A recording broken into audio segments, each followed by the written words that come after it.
We're not the right ones to be making the decisions for tomorrow. It's a decision that changes Utah's political landscape. And this conversation that he is starting very publicly is happening behind the scenes. Mitt Romney says he will not run for Senate next year, and why the impact of Senator Romney's message is being felt in Washington. And tonight, a school is on the chopping block in the Granite District, but the impact to students isn't stopping there. The other changes that could affect hundreds of Utah families. We've had some blowing dust and scattered thunderstorms, but is this going to last into the end of the week? And will it get cooler around here? Those questions and more straight ahead.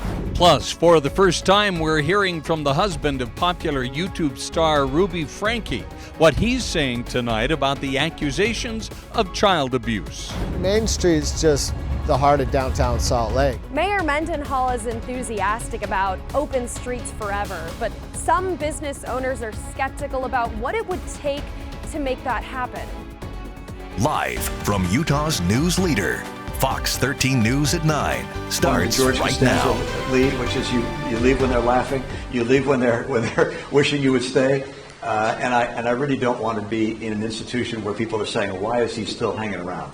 A political bombshell in Utah and Washington today. Senator Mitt Romney will not seek re-election. From Washington, D.C. to leaders in the Beehive State, we have seen responses flowing in all day long. Former President Donald Trump commented, "Fantastic news for America, the great state of Utah, and for the Republican Party." He went on to write, Mitt Romney, sometimes referred to as Pierre Delecto, will not be seeking a second term in the U.S. Senate, where he did not serve with distinction. Senate Republican leader Mitch McConnell said, quote, "The Senate has been fortunate to call our friend from Utah a colleague these past 4.5 years, and I'm sorry to learn that he will depart our ranks at the end of next year."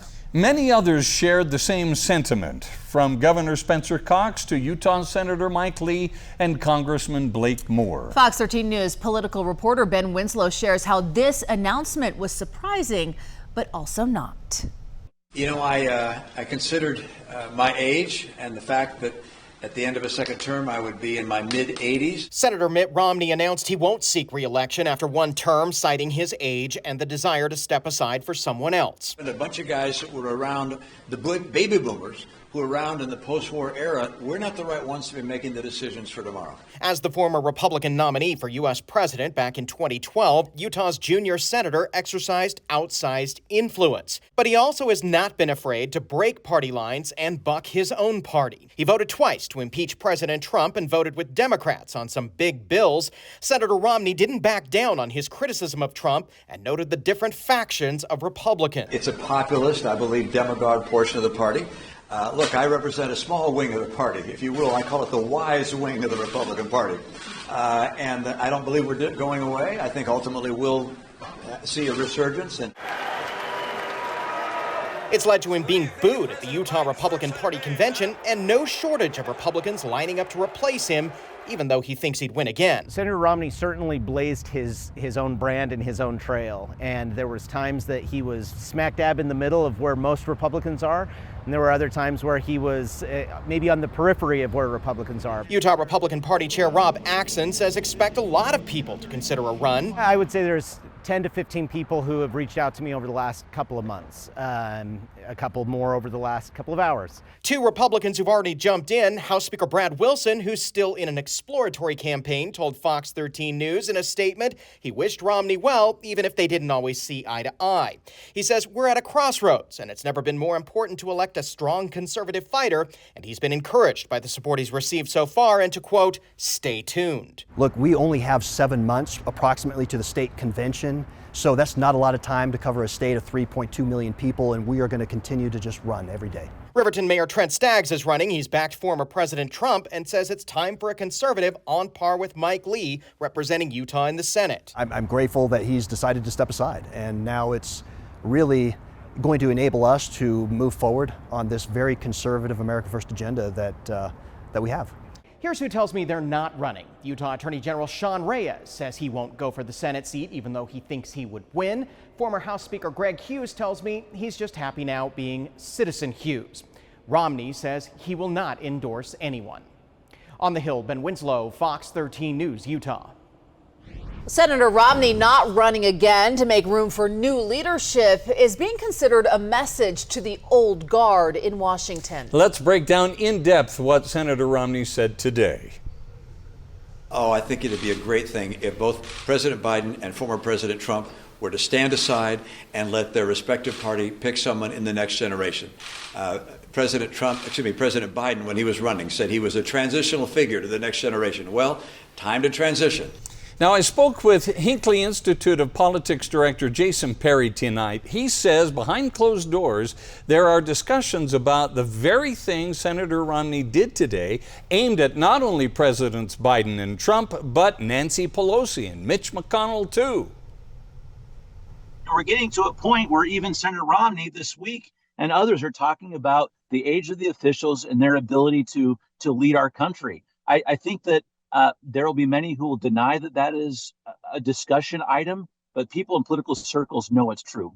Perry says the real deciders will be the voters. He says they will determine whether those who have held on to power for so long will be sent home. We want to hear from you. What do you think about Senator Romney not running again in 2024? Do you think it's the right call, or should he run again? To cast your vote in our non-scientific poll, scan that QR code on your screen. It will take you to fox13now.com. You can see the results there. They are in real time. In other news tonight, enrollment in the Granite School District is down about 20,000 students since reaching their peak in the early 1990s. That has now led the district to look at potentially closing an elementary school within that school district. Fox 13 News reporter Chris Arnold joins us live from Western Hills Elementary, where a boundary closure study meeting took place just tonight. Hi, Chris. Well, good evening, Kelly. Yeah, that meeting, we just stepped out of it because it's actually still going on. It started about 3 hours ago behind these double doors here behind me. Now, Western Hills Elementary School is the school that is potentially facing a closure here, with others that could also see a similar future in the next couple of years, according to the district. Now, the district tells me the study process for all of this, it began back in February with a variety of different proposals in anticipation of having to close 1 or 2 schools in this area. Now, I spoke with Granite School District spokesman Ben Horsley earlier tonight, and he says this comes after they had to close between 5 and 6 schools over the last 5 years. Horsley said they evaluated about 27 schools in the area out of about 60 elementary schools, nearing the scope of that study after public comment in March to Western Hills Elementary. He says there are currently 12 teachers and 275 students K through 5th grade at this school. Horsley says there are opportunities lost when schools get this small, which he says can be debilitating to the teachers to provide quality instruction and challenging for parents. We're about half of what we would normally want to have in a school building right now with this current population size. We want a plan that the community can get behind. Nobody likes closing a school. I don't like it either, but unfortunately when you're looking at doing what's in the best interest of kids, sometimes we have to make change and sometimes we have to do hard things. Well, parents lined up to ask questions and voice their concerns over the proposed closure, some even asking the district to wait another year to make sure they're making the right decision. Trisha Aguirre has a 2nd grader who attends Western Hills Elementary School. Initially, I wasn't too worried until I heard the proposal itself, with them having to go to Silver Hills. I'm sure Silver Hills is a great school, but it crosses 5600 West. It would be quite a walk for my 7-year-old. We really truly feel like they've already made their decision. Well, it's worth noting that all of the Granite School District board members were here for the meeting tonight. Again, this meeting, which Horsley said could be the start of many more meetings in the future, was used to get feedback on the district's study. Now, he says a final recommendation on this proposal would likely come in November or December. Any closure would not fully take effect until fall of 2024. Here in Kearns, Chris Arnold, Fox 13 News, Utah. Did you notice today that taking the kids to school, you didn't need a light jacket anymore? It was a little chilly. Well, it wasn't that bad yet. What? I didn't wear a jacket. I did when I was What? walking the dog this It morning. was low goodness. 60s this morning, wasn't it? Yeah, maybe, Bob's You're just from running Hardy hot, Maybe I have too much insulation. Yeah. That's the problem. He's hardcore. All right, let's take a look outside from earlier because we had a really exciting evening around here. We had blowing dust, which we don't get all that often, but when we do, it can be pretty exciting. We had a cold front go through. With it, it brought the blowing dust with it, so it made for a very pretty sunset, lots of different colors in the sky. And on the other side of this, looking to the east with the sun behind us to the west, we even saw a beautiful rainbow, and that's here at the edge of the Oquirrh Mountains. Wow, just great shots tonight on our Utah's Weather Authority Facebook page. Now it's 71 degrees now, and it's about 66 degrees here in Provo, so nice and comfortable out there. There's still a few showers and even some thunder and lightning around. So southern Utah County over by Payson, you've got one small cell moving in through there, and then a little bit of action over by Deer Creek. Southern Utah, you just have a few remnants of some showers over south of I-70 there over by Monroe. And in St. George, you still have one more batch of rain that's going to move in the next hour. 71 degrees again here in Salt Lake City, 55 in Price, cool in the 30s in the Uinta Mountains tonight. Overnight lows will be in the upper 50s by the time we get to the morning, and it should be a little bit more dry tomorrow. So coming up, we'll look more at the dust from this evening with some more interesting pictures and talk about your weekend outlook. Utah's new prison boss spoke to the families of inmates the other day. He talked about assaults, gangs, tattoos, and even babies. We want more people to come just because they know they're going to find something interesting, like a great restaurant. Big things are coming to Salt Lake City's Main Street this fall. What you can expect from the fall edition of Open Streets. Playing at Carnegie Hall is one of those dreams that you have as a young musician. Plus, 4 Utah musicians are set to take Carnegie Hall next month. We'll introduce you to them.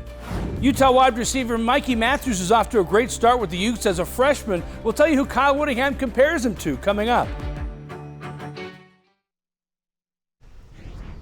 Welcome back, everyone. Open Streets returns to Salt Lake City this weekend, and for every weekend until the end of October.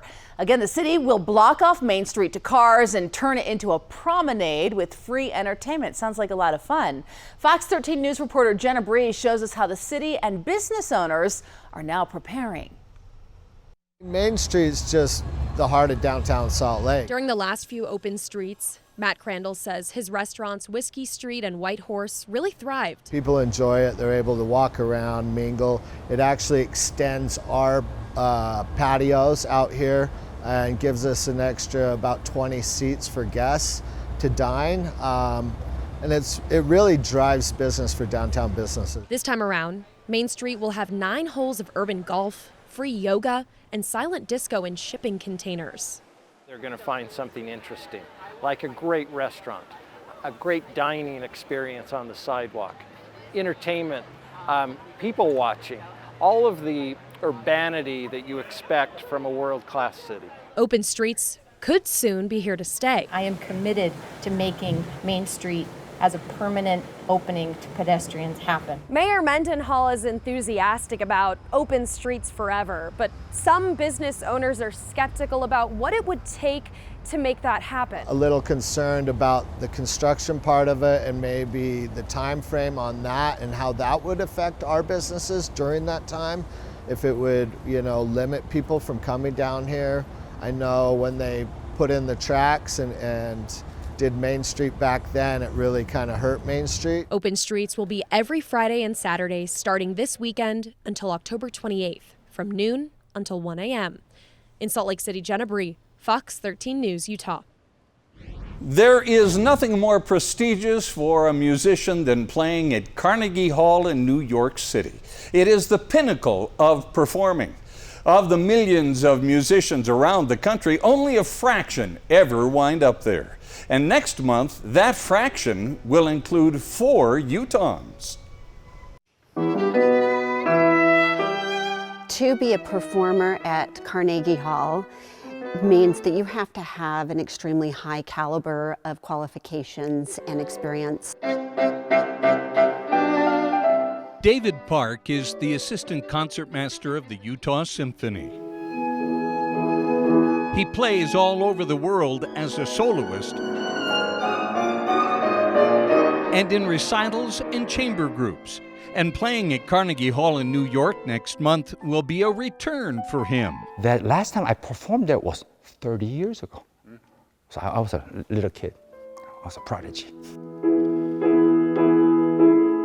After an application process, Park and State Representative Melissa Garf-Ballard will join pianist Alex Marshall and soprano Michelle Dean. To perform with such artists as these, it's a treat. And it's a program that very difficult to see anywhere. They'll play some Bach, Rachmaninoff, and composers from different periods. And our goal is to present this as a full program that gives the audience a chance to hear magical music from centuries ago. When you have classical music without words, it takes the audience to their own personal experience. Adding to the thrill of playing in Carnegie Hall, Park is playing an extremely rare Stradivarius violin on loan to him from its owner. Made almost 400 years ago and worth literally millions of dollars, Stradivarius violins are known for their rich tone and purity of sound. So if you look at do you see the difference in shoulder? You see how this is kind of the norm? This slopes down. You see that? And ironically, for violinists, if you look at my shoulders, it's crooked also. But it's half a joke, but it's true. So I'm still kind of learning. You know, it's like, I don't know, like a sports car or like a racing car. You have to learn a little bit. You know, it's not just driving a normal car like, you know, regular violins. But, you know, you discover new things, you know. And it's a great privilege, a great honor for me. David Park and friends are scheduled to perform at Carnegie Hall on October 13th. But you can see them in concert right here in Salt Lake City, playing the same program on October 2nd at Libby Gardner Hall on the University of Utah campus. Tickets are available at the box office. Gorgeous. They're all so talented in their own yes. right. Yes. A wonderful concert. Yes. It'll be lots of fun. It will be. What a night we had tonight. Did you see that dust out there? I heard the thunder. Yeah, there I heard was the thunder. There was thunder. There was blowing dust. We've got some video that we got from earlier from the University of Utah time lapse on top of the WBB Browning building there. Look at that. Boom. You can see that dust plume go right through. Can we see it again? Will it loop twice? I don't know if we'll get it to loop twice. There it is if you missed it. Blowing dust with the passage of that cold front from the top of the meteorology building. Of course, how Pro. That's the same camera that gets us great views of the city all the time. Just beautiful. Wow, blowing dust. And when you have dust in the atmosphere, you get all sorts of really cool effects, like particulate matter in the sky, which makes it all different color-like. So you get neat colors like reds and purples and oranges, and that's what we saw tonight. And we even had some lightning with it, with the one cell that moved over by Deer Creek and then over into Heber. That was so cool. You could see really tonight there was a lot of cloud-to-cloud lightning and cloud-to-ground lightning. It's got great photos all around. And then as storms moved away here in eastern Utah, over right by Dinosaur, one of my favorite places in the state, you could see a rainbow over Split Mountain by the Green River. Just fantastic scenery all around. And now the weather has gotten a little more calm now as we go through the nighttime hours. 71 degrees. We've got a light wind out of the north at 12 miles per hour. Currently, our satellite and radar picture is a little more settled down than it was earlier tonight. We had some heavier rain move through Logan with some wind gusts around 30 to 40 miles per hour. And now we just have some leftover showers moving through Utah County and over onto Highway 6. So Price, it looks like you'll get a little bit more action there tonight. And then just some leftover showers near the Richfield area and over by Monroe. Washington County, you're still getting a little bit of shower activity here too. So you'll see more thunderstorms and just some gusty winds here in the next hour. We still have one leftover flash flood warning tonight, and that's for part of Emery County, and that goes until 9:30. So in just a little bit that will expire. Our flash flood potential tomorrow is a little bit less, which is good, but our southern Utah, some of our park areas are still at risk in our slot canyons for flash flooding tomorrow. 58 degrees here in Eden, 69 degrees in Farmington, and 71 in Salt Lake. Really cooling off now behind that cold front. High elevations like in the Uintas here are well into the 30s already. 56 in Manti and 79 now in St. George. Futurecast tomorrow shows the cold front's through, and now we'll still have some thunderstorms, though, fire with instability in the afternoon, mainly south of I-70. So for the most part, and then over the Uinta Mountains, we'll still see a little bit more action, but most places tomorrow in the northern portion of the state are going to be dry and partly cloudy. 58 degrees tonight. It'll be a nice cool morning here in Salt Lake City. 64 in St. George. We'll be down to 49 degrees tonight. And Cedar City, where you had about a third of an inch of rain earlier tonight, it'll be temperatures tomorrow a little bit cooler than it was today. So up to 78. That'll feel really fantastic with mostly sunny skies in the afternoon. Still a few scattered showers then in southern Utah could be expected in the afternoon tomorrow. So isolated thunderstorms in the St. George area, but you're still up to 87 degrees and around 90 for the weekend with lots of sunshine. Looks like a great weekend really all around the state. And in northern Utah, we've got our temperatures in the upper 70s tomorrow, around 80 all weekend long. And then it does get a little cooler toward the middle of next week, and it does have some moisture that moves into the forecast. But right now, the weekend is looking mostly dry. Bob, Kelly. All right, Dina, thanks so much. We'll hold you to it. Coming up, what Kevin Franke is saying about the child abuse charges against his estranged wife, YouTuber Ruby Franke. Plus, we're hearing from the family of a Salt Lake City man murdered back in 1980 as police now make a renewed push to try and find his killer.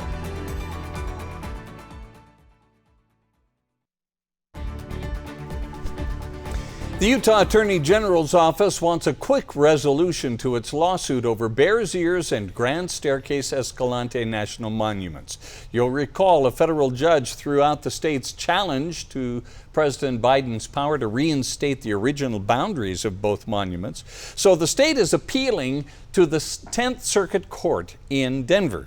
Now the Attorney General's office says it wants a hearing by early next year. The federal government and environmental and tribal groups say the case does not need to be rushed. They oppose the state's efforts for a speedy hearing. Utah's Department of Natural Resources is combining its 4 different law enforcement agencies, now all under one umbrella. The agency has state parks officers, outdoor recreation officers, wildlife resource officers, and investigators with forestry, fire, and state lands. The decision has been discussed for quite some time now, but DNR says unification of its police forces is good for public safety in terms of training, equipment, and job opportunities. The agency says there will be no layoffs. It plans to complete the unification by 2028. We've been telling you about problems with Utah's new prison. The new prison boss spoke to inmate families this week and talked about how he's trying to address those. Sometimes with new staff and funding, sometimes with just a different attitude. A woman dies after being struck by a car here on State Street. Coming up, how her brother chooses to honor her life. BYU defensive lineman and Arkansas native Camden Haas lost to the Razorbacks last year in Provo. Will he get revenge when he returns home this Saturday?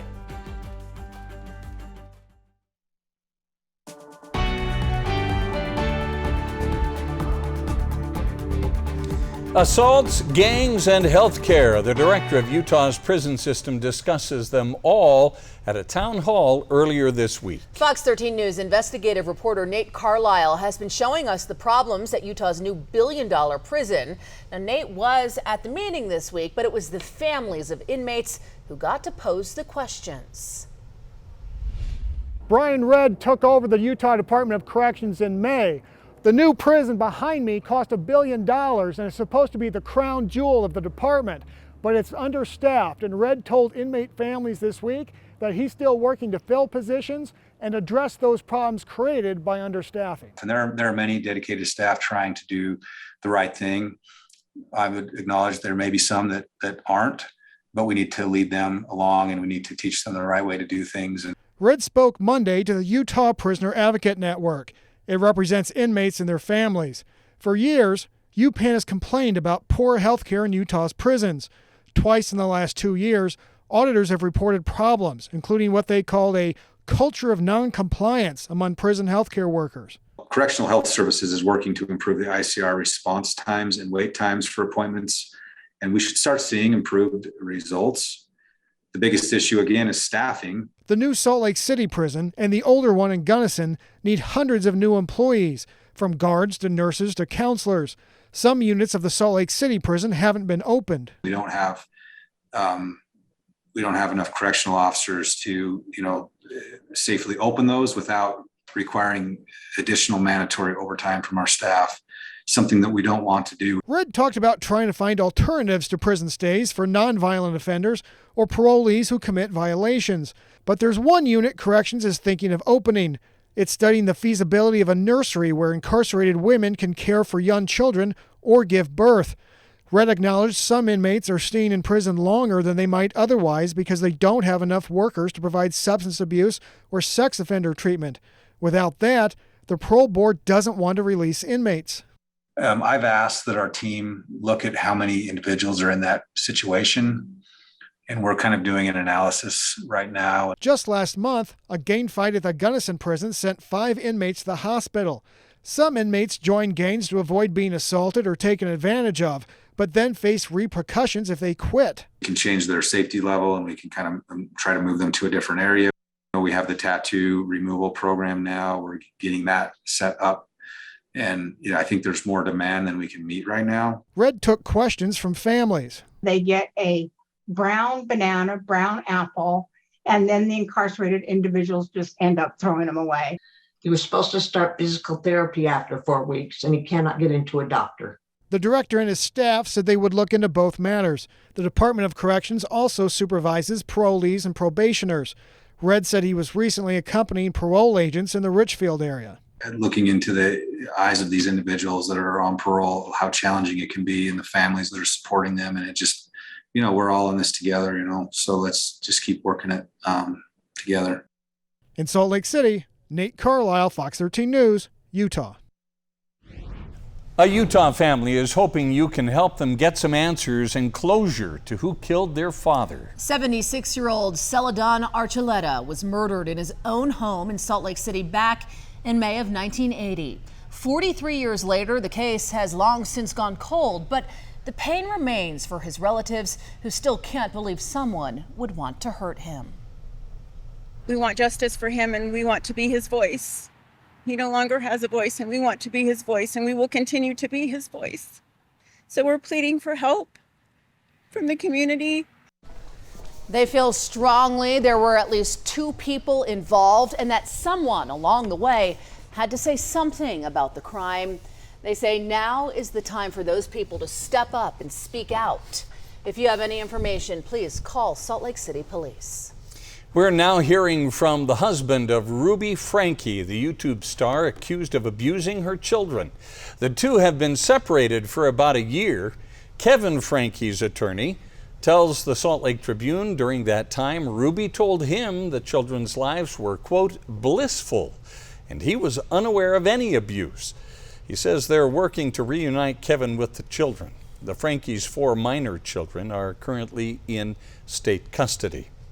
Today, Ruby Franke's sister, Bonnie Holine, posted a video to YouTube saying, we have stayed quiet on the topic of our sister Ruby and Jody and Kevin and connections. We did not know what they were doing. Sharing, the judge has asked the family not to speak on certain topics. Fox 13 News has reached out to Bonnie for comment, but have not yet heard back. The Unified Police arrested a serial rape suspect from California today in Salt Lake City. Police say 25-year-old Ivan Romo was wanted in Modesto on suspicion of aggravated rape. Police say Romo is accused of raping multiple sex workers. There are no known victims in Utah, but investigators are concerned there could be. Police say victims could be scared to come forward due to their involvement in sex work. Coming up, a South Salt Lake woman is dead after getting hit by a car for a second time.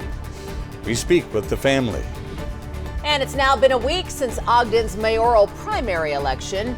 Hear from the top 2 candidates about their policy agenda going now into the general election. And a bit of a wild night with some wild colors in the sky, blowing dust, thunder, and lightning. Is there going to be any more of this? We'll have your forecast after the break. Last week, a 44-year-old woman experiencing homelessness died after getting hit by a car at 3900 South State Street in South Salt Lake. That victim's brother wants to honor his sister by advocating for people like her who are living on the streets. In fact, he says this was not his sister's first time getting hit by a car. Fox 13 News reporter Emily Tenser sat down with him today. When Travis Dado was watching the news, he saw reports of a woman who was killed after being struck by a car at 3900 South and State Street. I was on pins and needles. He had a bad feeling that that woman was his sister, 44-year-old Carmen Dado. I'd go and check on where I normally see her, and I couldn't find her. And I would check in with neighbors, and they would say that they hadn't seen her. South Salt Lake police confirmed with him that it was Carmen. Travis says Carmen's already been hit by a car before. She was only 3 years old when she suffered a traumatic brain injury in a hit and run. It's just really sad that how her life turned out. I wish things could have been better for her. Travis says Carmen's brain injury and untreated mental health took a turn for the worst. After her first winter experiencing homelessness, he tried to get guardianship over her to take care of her, but was denied by the state. I think she would be alive today if I could have got guardianship of her. I don't think she would go through all that suffering. South Salt Lake City police are still investigating her death, but want to remind the public about the dangers of State Street. We ask people to just be aware of people crossing, people in the area, and make sure you're doing the speed limit. Travis wants to honor Carmen by spreading awareness for those experiencing homelessness and pushing for more outreach across the state. And if we all work together, I think good outcomes can be had. Travis created a GoFundMe to help with funeral expenses and any leftover money he says he will donate to local organizations that help those experiencing homelessness. You can find a link to that GoFundMe at fox13now.com. Reporting in South Salt Lake, Emily Tenser, Fox 13 News, Utah. It is a very emotional experience seeing people, in tears often, feeling these sensations, being able to move their hand again after what could be decades of limb loss. Remarkable. Coming up, research at the University of Utah is making science fiction a reality. We'll show you the so-called Luke Skywalker arm. Coming up in sports, we'll hear from BYU defensive lineman Caden Haws on returning home to Arkansas, playing the stadium he used to go watch the Razorbacks as a fan. And we'll hear from Utah wide receiver Mickey Matthews. The true freshman wide receiver reminds Kyle Whittingham of a former Ute who's now in the NFL.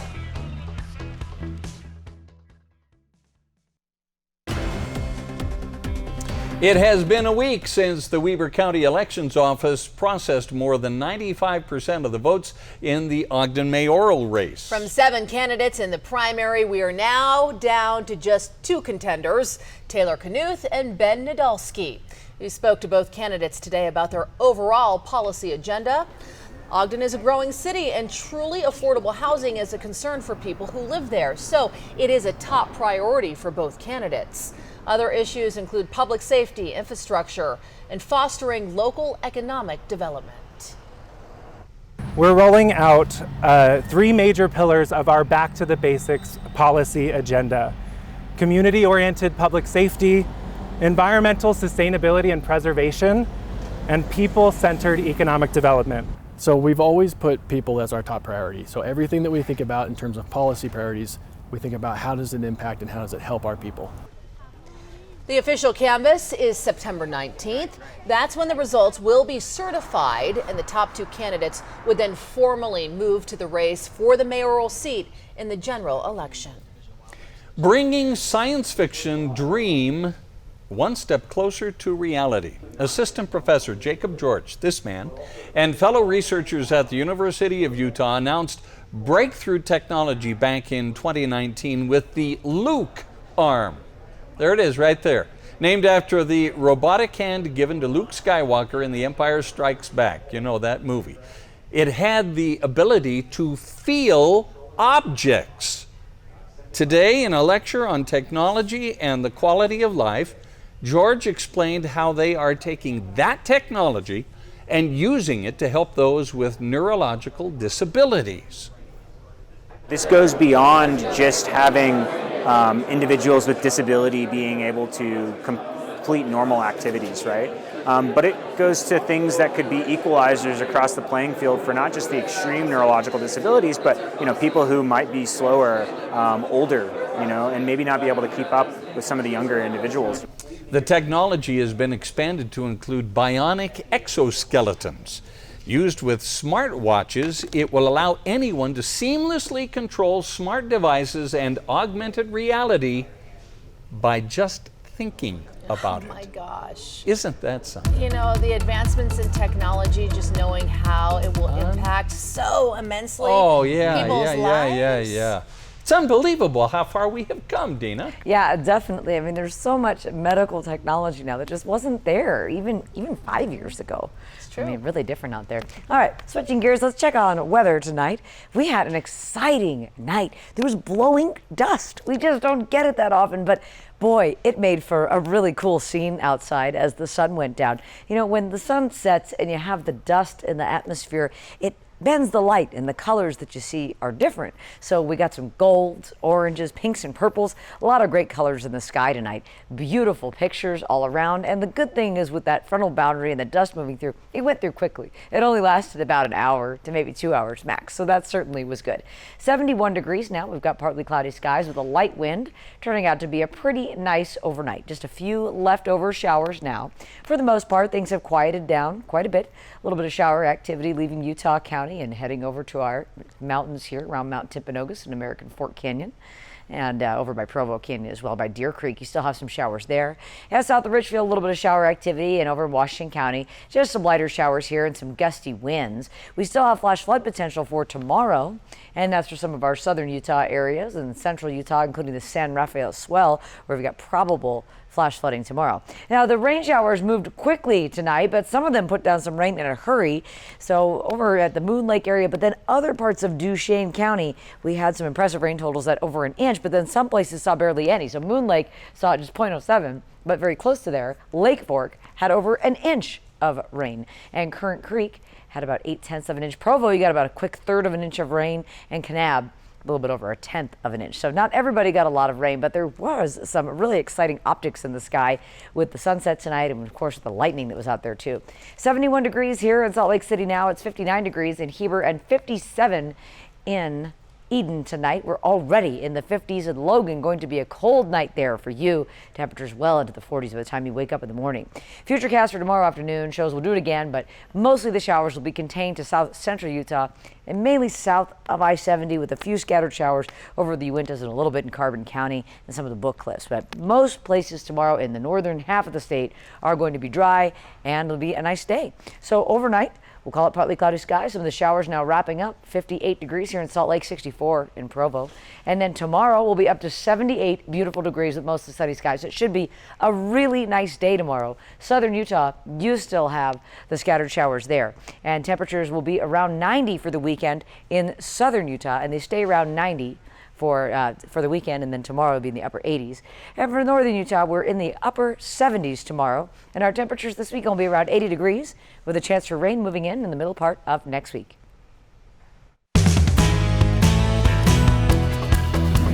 Utah wide receiver Mikey Matthews is off to a great start with the Utes. Head coach Kyle Whittingham says he's been bragging on him since spring ball, when the 4-star recruit from Mission Viejo, California, joined the Utah football team. He had 4 receptions in the season opener against Florida, had 4 more receptions last week against Baylor for a team-high 48 yards, including 3 big catches during the touchdown drive in the fourth quarter that tied the game at 13.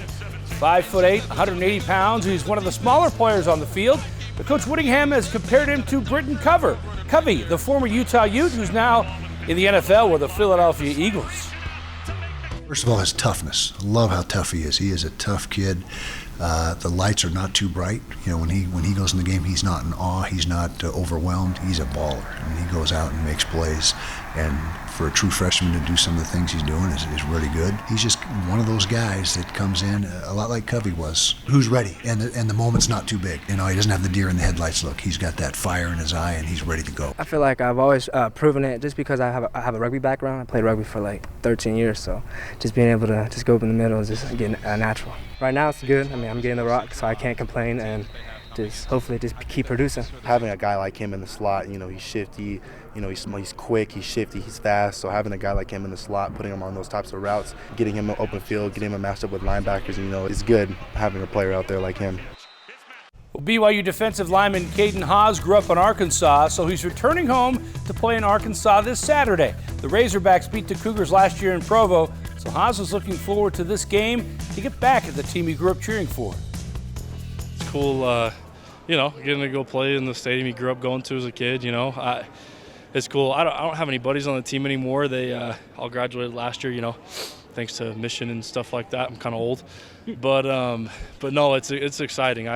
I'm excited to go back. And I think everybody kind of has a little bit of a bitter taste from what happened last year. So yeah, I mean, everybody's locked in. We know we travel well, we play well on the road. Last time we went down to SEC country, we beat Tennessee. So excited to go and show what we're about. Just the connection that he has to the state of Arkansas. He's really fired up for it. He's been playing really well for us, and he's looking really, really good right now. And I like the way that he's being physical at the line of scrimmage. It'll be a great matchup against the Arkansas O-line. And we'll be right back. Hey, looking for some last-minute summer hikes before fall kicks into high gear? Sure. Salt Lake City Public Lands has been fixing up a few trails that you may want to stop by, Bob. Bring the whole family. Okay. The Lower City Creek Loop Trail is one. They also just touched up a few spots of the trail washed out around the Freedom Trail and even cleared some plant overgrowth at the Ensign Peak Trailhead. So they are set and ready. Keep Go check them hiking. out now. Keep hiking, everyone. In a couple weeks, you'll see all those fall colors. That's right. That's right. QuickCast is up next.